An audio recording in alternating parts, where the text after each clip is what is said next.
Businesses are seeking trusted sources of information to navigate the many challenges surrounding the rapidly evolving situation involving COVID-19.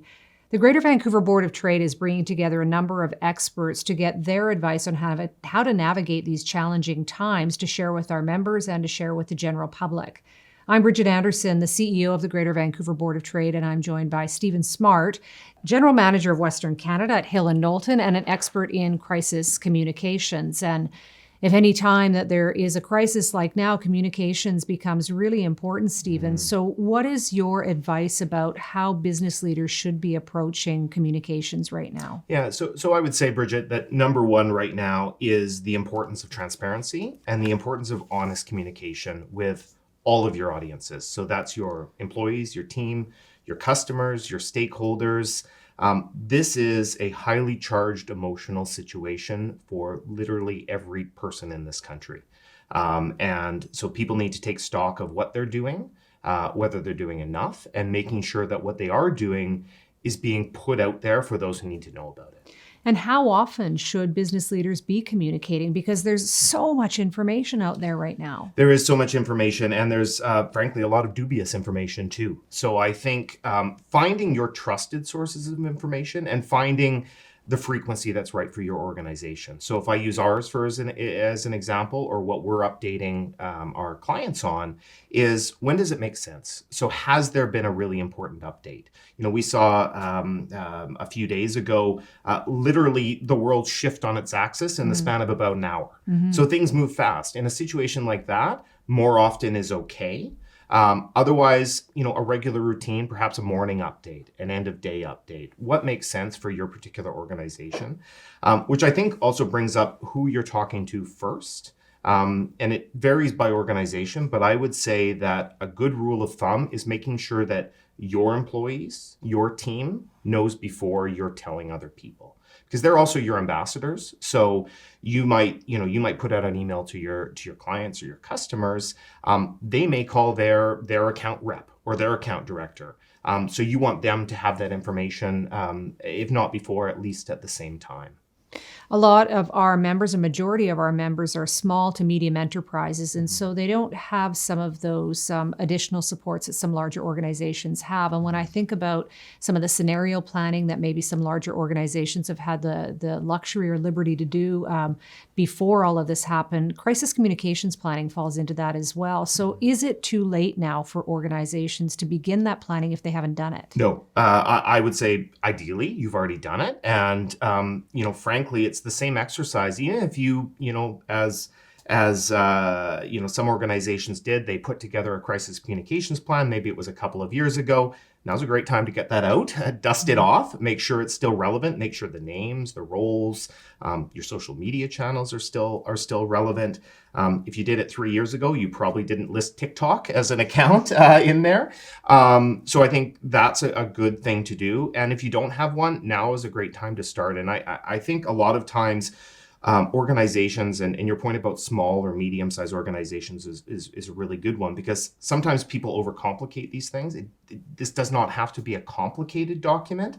So if you don't have one, now is a good time to jot one down. What are the things that your organization, the people in your organization need to know to maintain business continuity in a crisis? And you can build it out further from there. But now is a good time to do that if you don't already have one. And not just about what you're going to say to your employees or to your external stakeholders or customers, but also, that chain of command is who's going to be speaking is really important as well. Who is the spokesperson? And maybe I go back to that's my point about employee communication and the importance of that. And that is not only so that your employees and your organization's leaders are on the same page, but also to establish who is your spokesperson. If we look at social media for a minute, my social media account says General Manager Western Canada H&K Strategies. So because that label is on there, if I'm speaking on social media, I need to be comfortable that what I'm saying is okay to come from my organization. So I think those are also those kind of conversations that should be happening now with employees about who is your spokesperson, who's your official spokesperson, and does your team recognize that if people are making outlandish comments or even whatever comments in social media, and it identifies them as an employee of the Greater Vancouver Board of Trade or Knowlton Strategies, whatever it is, that you're comfortable with that. I think that's a really important point because, I think that there are people who still think that there is the personal and the professional divide when it comes to social media. But if you are, if your title of your organization, your title within your organization or your organization is anywhere affiliated with your social media channels, you're carrying both personal and professional. 100%. If it says Greater Vancouver Board of Trade on your social media platform, if your profile picture has your GVBot name tag on it, you are effectively a spokesperson for the organization, no matter what role you play in the organization. And what you say, positive, that's great, but negative things could come back to haunt your organization. And I think that not only the chain of command, but recognizing that reality in social media when it comes to a crisis or any other situation is really important. And that brings up appropriateness of communication. So it's not just what you might be saying on social media, but it's really making sure that you couldn't be perceived to be tone deaf, and even in the information that you're sharing. And I absolutely. And the interesting thing about this situation is it's progressing so quickly that you could have a message up on your pinned tweet at the top of your company's Twitter page, and it could have been very relevant 5 days ago, and it looks tone deaf today. Clients who talk about sort of encouraging people who aren't well not to come in the office. I think we're past that. We're past, we've moved into a new threshold of prudence here. So even little things like that and adjusting messaging to be, if you are sick, please do not come in. The onus is on you not to come in versus that just subtle difference of the other way around. And I think that's important when it comes to communication, because that sort of shows that your organization is current.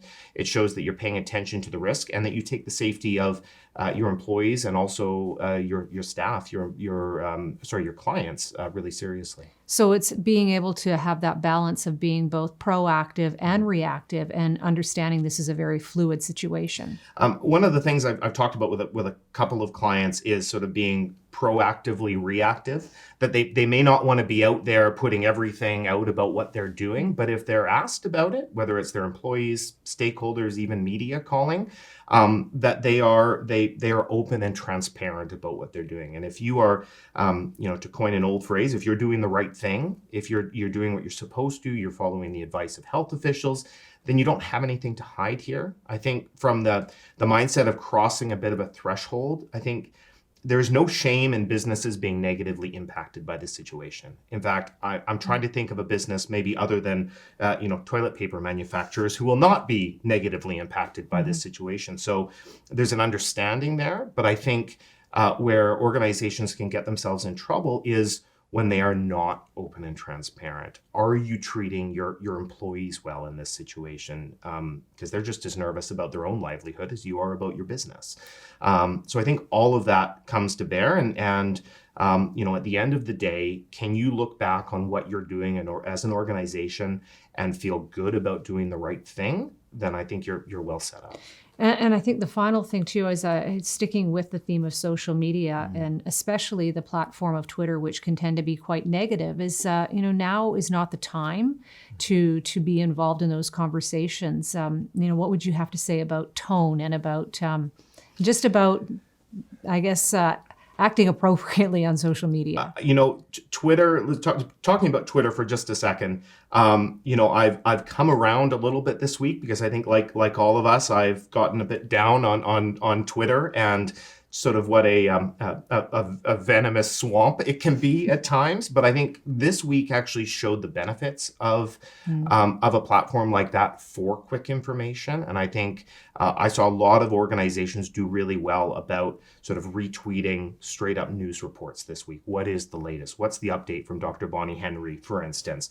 And that's quite useful. So I think sticking to the facts on social media, and I would just say for a company, right now is a really important time time to be paying very close attention to what's happening on your social media platforms. So are you monitoring what's being said there right now? Can you quickly react to to information to correct it?